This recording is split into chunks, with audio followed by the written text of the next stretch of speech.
Hi everybody! There seems to be a lot of confusion in the DU community right now about what meta PvP actually looks like, so I thought I would make a video and clear some things up. One thing to note is DU is going to be having a major PvP update soon with the introduction of shields and other mechanics going to the PTS any day now, so this is all subject to change. For those that don't know me, my in-game name is Mulligan, and I'm the Super Legate of a PvP org known as Atom. Atom has been one of the most, if not the most active PvP org in DU for over half a year.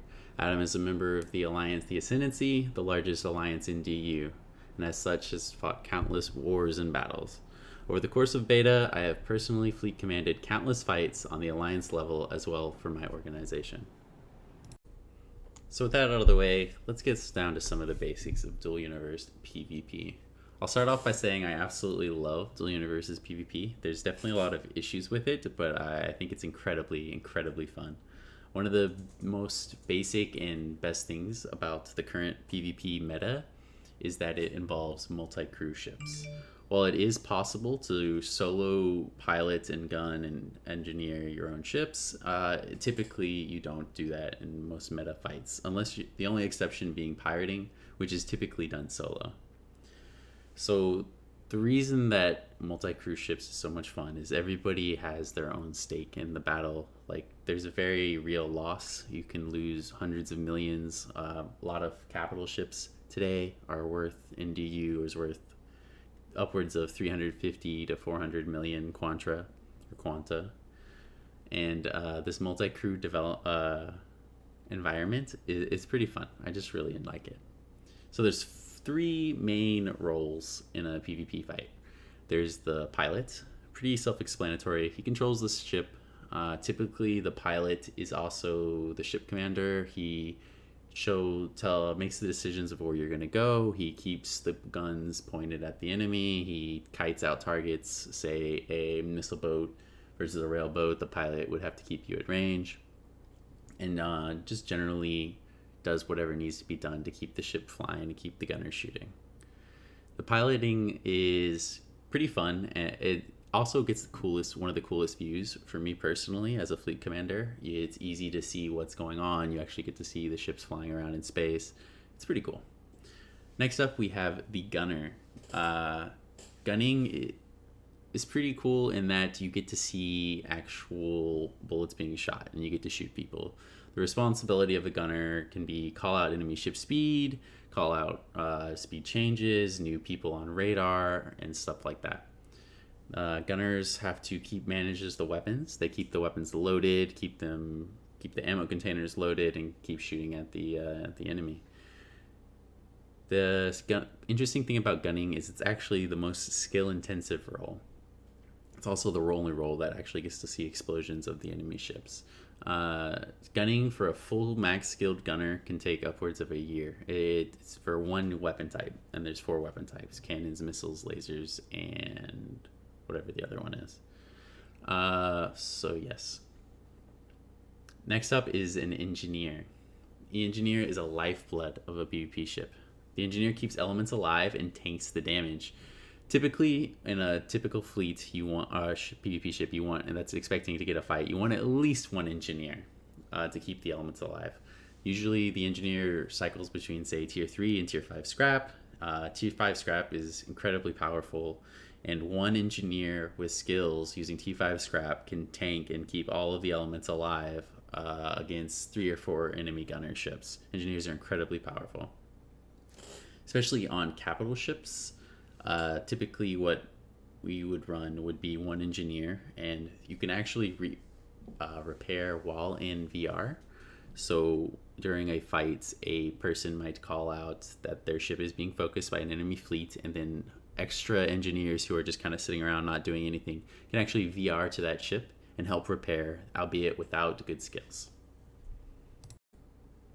So typically in today's PvP meta of equal numbers, the fights revolve around 2 different types of ships. There's capital ships, which are 4 gunner plus ships.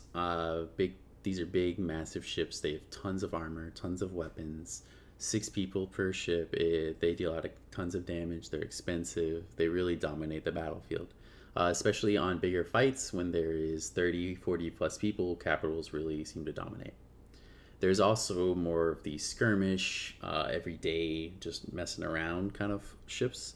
These typically end up being 1 to 4 gunner chairs, but usually end up being about 2 gunners. And these ships are your quick response ships. They'll respond to fights that like break out because they're cheaper to warp. They're slightly less armored and stuff like that. A capital ship typically has 4 kilotons of armor for a 4 gunner chair, and then a 2 gunner chair might have 2 kilotons plus for, and this is mass for ships.